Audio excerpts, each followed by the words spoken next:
जी इस वक्त मैं मौजूद हूँ शुमिक पुल स्कदू में। अकब साइड पर देख सकते हैं इस वक्त यहाँ शुमिक पुल में यहाँ पर टूरिस्ट की बहुत बड़ी तादाद अभी यहाँ पर पहुँचे हुए और यहाँ पर जो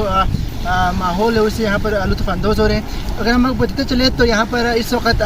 नालों में पानी बहुत ज़्यादा बढ़ चुके हैं और आप देख सकते हैं यहाँ पर शुमिक पुल की जो दरिया है वो मुकाम बढ़ चुके हैं, जिसकी वजह से यहाँ पर ज़िला इंतज़ामिया की तरफ से ये कहा गया था कि यहाँ पर आए हुए से हज़रात को ये भी रिक्वेस्ट किया गया था कि वो यहाँ पर दरिया के किनारे नहीं जाए। लेकिन अभी हमें यहाँ पर देखने को मिल रहा है कि यहाँ पर जो बच्चे हैं यहाँ पर आए हुए घूमने के जो सयाह हज़रात हैं वो यहाँ पर पानी के बीच जा रहे सेंटर जा रहे हैं और यहाँ पर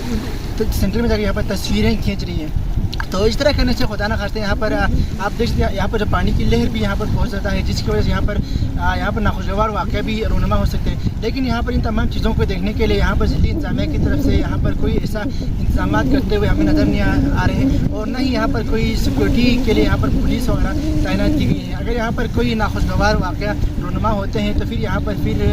मसला मसाइल यहाँ पर क्रिएट हो सकते हैं। जैसे कि पिछले साल यहाँ पर राफ्टिंग के दौरान यहाँ पर जो कचरों में जो अफसोसनाक वाक़या रूनमा हुआ था, तो यहाँ पर ज़िला इंतज़ामिया को चाहिए था कि यहाँ पर कम से कम यहाँ पर सिक्योरिटी सख्त करे और लोगों को यहाँ पर जो दरिया के किनारे जाने से रोके। क्योंकि अभी यहाँ पर बच्चों को भी हमने देखा है कि बच्चे भी यहाँ पर दरिया के सेंटर जा रहे हैं और वहाँ पर बैठ के तस्वीरें खींच रहे हैं और वहाँ पर नहा भी रहे हैं। जी।